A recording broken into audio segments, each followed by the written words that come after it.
Welcome back to என் சமையல் ledger with Vinod Kumar. இன்னைக்கு நம்ம பார்க்க போகிறது ஒரு ஆல் டைம் ஃபேவரட் ஸ்நாக்ங்க, கேரளா ஸ்பெஷல் உள்ளி வடை. இது பிடிக்காத ஆட்களே இருக்க மாட்டாங்க. இதுக்கு என்ன பொருட்கள் தேவைன்றதை பார்க்கலாம். 3 பெரிய வெங்காயம் தின் ஸ்ட்ரிப்ஸாக நறுக்குனது, பச்சை மிளகா, இஞ்சி பொடியாக நறுக்குன கருவேப்பிலை, மைதா மாவு 2-3 டேபிள் ஸ்பூன், கடலை மாவு 2-3 டேபிள் ஸ்பூன், மிளகாத்தூள், ஜீரகம், சோம்புத்தூள், உப்பு, ஃப்ரை பண்ணுறதுக்கு கடலெண்ணெய். இந்த டிஷ்ஷோட ப்ரிப்பரேஷன் டைம் ஹார்ட்லி 10 to 15 மினிட்ஸுங்க. முதல்ல நம்ம சொன்ன பொருட்கள் எல்லாம் மிக்ஸ் பண்ணிக்கலாம். பொடியாக நறுக்கி வச்ச வெங்காயத்தை முதல்ல ஒரு பவுலில் போட்டுக்கலாம்.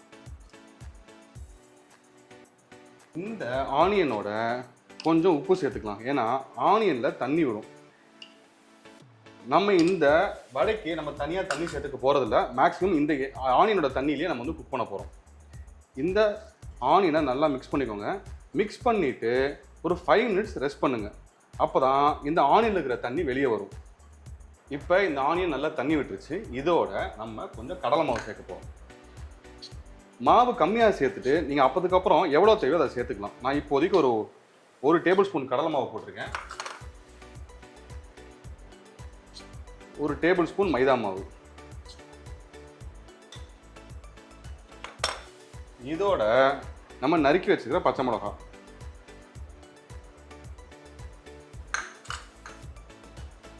இஞ்சி, கொஞ்சம் நறுக்கி வச்சுக்கிற கருவேப்பிலை. இதோட உங்களுக்கு காரத்துக்கு தேவையான அளவுக்கு சில்லி பவுடர், அப்புறம் கொஞ்சம் ஜீரகம் ஆப்ஷனல், உங்களுக்கு வேணும்னா சேர்த்துக்கலாம். அதே மாதிரி சோம்பு பவுடரும் ஆப்ஷனல் தான்.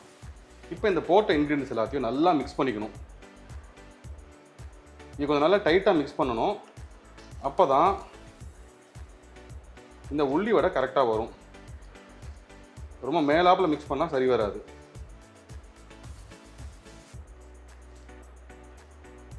இப்போ கொஞ்சம் மிக்ஸ் பண்ணதுக்கப்புறம் கொஞ்சம் மைதா மாவு சேர்த்து ஆட் பண்ணிக்கலாம். இது மிக்ஸ் பண்ணுறப்பே உங்களுக்கு இந்த கன்சிஸ்டன்சி தெரியும். வடை உருட்டுற அளவுக்கு கன்சிஸ்டன்சி இருக்கணும். இப்போ இந்த எல்லா இன்க்ரீடியன்ஸையும் சேர்த்து பிசைஞ்சாச்சு. இந்த கன்சிஸ்டன்சி ரொம்ப முக்கியங்க. இந்த கன்சிஸ்டன்சியை பார்த்துக்கோங்க. இப்படி உருட்டுற கன்சிஸ்டன்சியில் இருக்கணும்.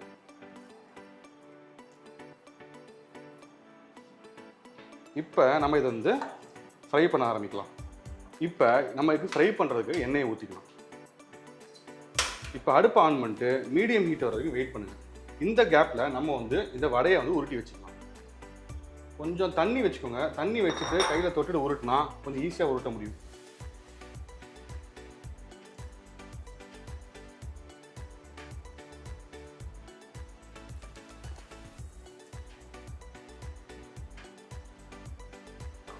இப்போ எண்ணெய் சூடாயிடுச்சு. இப்போ இந்த வடையை நம்ம தட்டி மெதுவாக உள்ளே போடலாம்.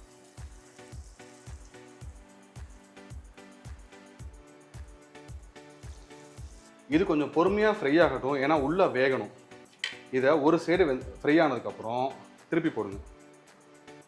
இதை அடிக்கடி திருப்பி போட்டிங்கன்னா போண்டா உடஞ்சிரும்.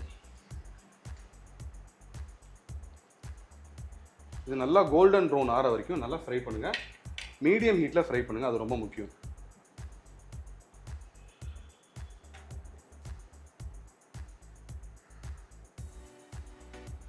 கிறிஸ்பியான டேஸ்டியான கேரளா ஸ்நாக் உள்ளி வடை ரெடி.